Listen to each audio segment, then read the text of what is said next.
ಎಲ್ಲ ಸೇರಿರ್ತಕ್ಕಂಥ ಸೀನಣ್ಣವರ ಸ್ನೇಹಿತರೆ, ಬಂಧುಗಳೇ ಮತ್ತು ಮಾಧ್ಯಮ ಸ್ನೇಹಿತರೆ, ನಾಗರಿಕ ಬಂಧುಗಳೇ, ಸೀನಣ್ಣವರು ನಿಮ್ಮೆಲ್ಲರಿಗೂ ಪರಿಚಯ ಇದ್ದಾಗೆ ಬಹಳ ಹೋರಾಟದ ಜೀವನವನ್ನ ಮಾಡ್ಕೊಂಬಂದು ವಿಶ್ರಾಂತಿ ಜೀವನವನ್ನು ನಡೆಸ್ತಾ ಇದ್ದಾರೆ. ವಕೀಲರಾಗಿ ಪ್ರಾರಂಭ ಆಗಿ ವಕೀಲರ ಸಂಘದ 6 ಬಾರಿ ನಿರ್ದೇಶಕರಾಗಿ ವಿವಿಧ ಹುದ್ದೆಗಳನ್ನು ಕೆಲಸ ಮಾಡಿ ರೈತ ಸಂಘದಲ್ಲೂ ತಮ್ಮ ಚಟುವಟಿಕೆಯನ್ನು ಗುರುತಿಸಿಕೊಂಡು ಮತ್ತು 3 ಬಾರಿ ಸತತವಾಗಿ ಶಾಸಕರಾಗಿ ಬಹುಶಃ ಶಿಕ್ಷಣ ಸಂಸ್ಥೆಯನ್ನು ಊರಿನಲ್ಲಿ ಒಂದು ಕಟ್ಟಿ, ನನಗೆ ಅಷ್ಟೊಂದು ಮಾಹಿತಿ ಗೊತ್ತಿಲ್ಲ, ಬಟ್ ಮಂಡ್ಯ ಕ್ಷೇತ್ರದಲ್ಲಿ ಕಂಟಿನ್ಯೂಸ್ ಆಗಿ ಗೆದ್ದಿರೋದು ಇವರೇ ಅಂತ ಕಾಣುತ್ತೆ. ಇವ್ರಿಗೂ ಒಂದು ಜಾಬ್ ಅಲ್ಲ, ಹೌದಾ? ಅಂಬರೀಷ್ ನಾನು 3 ಬಾರಿ ನಿರಂತರವಾಗಿ ಬರೋದಿರ್ತಾರೆ ಮತ್ತೆ. ಬಟ್ ಎನಿವೆ, ಮಂಡ್ಯ ಜಿಲ್ಲೆನೇ ಒಂಥರ ಇಡೀ ರಾಜ್ಯ ಅಲ್ಲ, ರಾಷ್ಟ್ರ ರಾಜಕೀಯ ಕ್ಷೇತ್ರಗಳಲ್ಲಿ ಇದು ವಿಭಿನ್ನವಾಗಿದೆ. ಯಾಕೆಂದ್ರೆ ನಮ್ಮ ನೀಚೆಲ್ಲ ಹಿರಿಯವರು ಹೇಳಿದ್ರು, ವೀರಣ್ಣಗೌಡರು ಮುಖ್ಯಮಂತ್ರಿ ಆಗಿದ್ದಾರೆ ಅಂದ್ರೆ ಜೈಗೆ ಸೋಲಿಸಿದ್ರು, ಎಸ್.ಎಂ. ಕೃಷ್ಣ ಸೋಲಿಸಿದ್ರು, ಶಂಕರೇಗೌಡರು ಗೆಲ್ಲಕ್ಕೆ ಬಿಡಲಿಲ್ಲ. ಈ ಥರದೆಲ್ಲ ಕೀರ್ತಿನೂ ಇದೆ. ನಮ್ಮ ಜಯಪ್ರಕಾಶ್ ಮಂಡ್ಯ ಜಿಲ್ಲೆಗೆ ಸುಲಭವಾಗಿ ಜನನ ಅರ್ಥ ಮಾಡ್ಕೊಳ್ಳಿಕ್ಕೆ ಆಗಲ್ಲ. ಬಹಳ ಸೂಕ್ಷ್ಮವಾಗಿ ಯಾವಾಗ ಏನೇನು ತೀರ್ಮಾನ ತೆಗೆದರೋ ಬಹಳ ಎಚ್ಚರಿಕೆಯಿಂದ ನಾವು ಗಮನಿಸಿದಾಗ ಆ ಥರ. ಅದರ ಮಧ್ಯದಲ್ಲಿ ಶ್ರೀನಿವಾಸು ಜನಪ್ರಿಯತೆಯನ್ನು ಗಳಿಸಿದೆ, ಅದಂತೂ ಸತ್ಯ. ನಾನು ಶಾಸಕರ ಜೊತೆಲಿದ್ದೆ. ತುಂಬಾ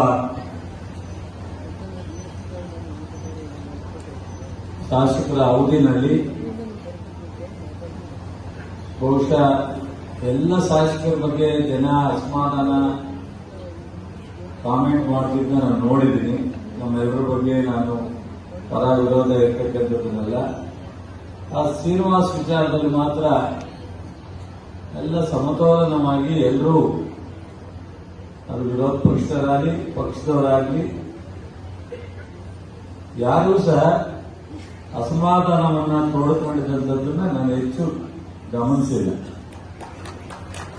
ಅದಕ್ಕೋಸ್ಕರ ಜನಪ್ರಿಯತೆ ಶಾಸಕರು ಅಂತ ಹೇಳಿದ್ರು. ನಮ್ಮನ್ನೆಲ್ಲ ಜನಪ್ರಿಯತೆ ಅಂತ ಹೇಳಕ್ಕಾಗಲ್ಲ, ಯಾಕೆಂದ್ರೆ ನಮ್ಮನ್ನೆಲ್ಲ ಪರ ವಿರೋಧ ಎಲ್ಲ ಬೈಯೋರವರೇ ಉಳ್ಳೋರವರು.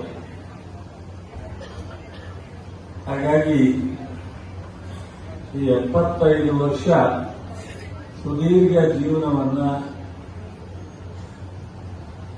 ಇಂಥ ಒಂದು ಸಮಾಧಾನಕರವಾಗಿ ಮುಗಿಸೋದಿದೆಯಲ್ಲ, ಅದು ಒಂದು ದೊಡ್ಡ ಸಾಧನೆನೇ.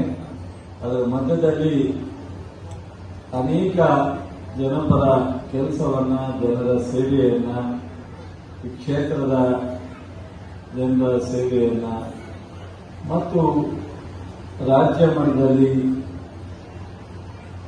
ಶಾಸಕರಾಗಿ, ವಕೀಲರ ಸಂಘದಲ್ಲಿ ಲಾಯರ್ ಆಗಿ ಬಹಳಷ್ಟು ಕೆಲಸವನ್ನ ಮಾಡಿ, ಜೊತೆಗೆ ಕರ್ನಾಟಕ ಸಂಘ ಜಯಪ್ರಕಾಶ್ ಗೌಡರು ಎಷ್ಟು ಆ ಒಂದು ಇವತ್ತು ಕರ್ನಾಟಕ ಸಂಘದ ಪ್ರಗತಿಯನ್ನ ಸಾಧಿಸಿ ಕಾರಣಕರ್ತರು ಅವರು, ಅಷ್ಟೇ ಶ್ರೀನಿವಾಸರು ಕಾರಣಕರ್ತರು ಅಂದ್ರೆ ಬಹುಶಃ ಅದು ಅತಿಶಯ ಅಲ್ಲ. ಅದರ ಜೊತೆಗೆ ನಮ್ಮ ರಾಮಕೃಷ್ಣನು ಕೈ ಜೋಡಿಸಿದ್ದಾರೆ. ಇನ್ನು ಶಂಕರೇಗೌಡರಂತವರು ಬಹಳಷ್ಟು ಜನ ಕರ್ನಾಟಕದ ಸಂಘದ ನಾವೆಲ್ಲರೂ ಹೆಸರು ಹೇಳಲಿಕ್ಕೆ ಹೋಗಲ್ಲ, ತುಂಬಾ ಜನರ ಎಲ್ಲರ ಪ್ರಯತ್ನದಿಂದ ಕರ್ನಾಟಕ ಸಂಘ ಇವತ್ತು ಸಾಂಸ್ಕೃತಿಕ ಮತ್ತು ಕಲೆ ಮತ್ತು ಶಿಕ್ಷಣ ಮತ್ತು ರಾಜಕೀಯ ಕ್ಷೇತ್ರಗಳ ಅವರ ಚಟುವಟಿಕೆಗಳನ್ನು ನಡೆಸಲಿಕ್ಕೆ ಒಂದು ಕೇಂದ್ರ ಸ್ಥಾನವಾಗಿ ಇವತ್ತು ಹೊರ ಹೊಮ್ಮಲಿಕ್ಕೆ ಜಯಪ್ರಕಾಶ್ ಗೌಡರ ನೇತೃತ್ವದಲ್ಲಿ ಬಹಳಷ್ಟು ಜನರ ಶ್ರಮ ಇದೆ. ಅದರಲ್ಲಿ ಪ್ರಮುಖವಾದಂತಹ ಪಾತ್ರ ಸೀನಣ್ಣಂದು ಇದೆ. ಹಾಗಾಗಿ ಅತ್ಯಂತ ಪ್ರಧಾನ ಸಲಹೆಗಾರರು ಆಗಿರ್ತಕ್ಕಂಥ ಪ್ರೊಫೆಸರ್ ಜಯಪ್ರಕಾಶ್ ಗೌಡರು ಕೂಡ ಅತ್ಯಂತ ಪ್ರೀತಿಯಿಂದ ಸ್ವಾಗತವನ್ನ ಬಯಸ್ತಾ ಇದ್ದಾರೆ.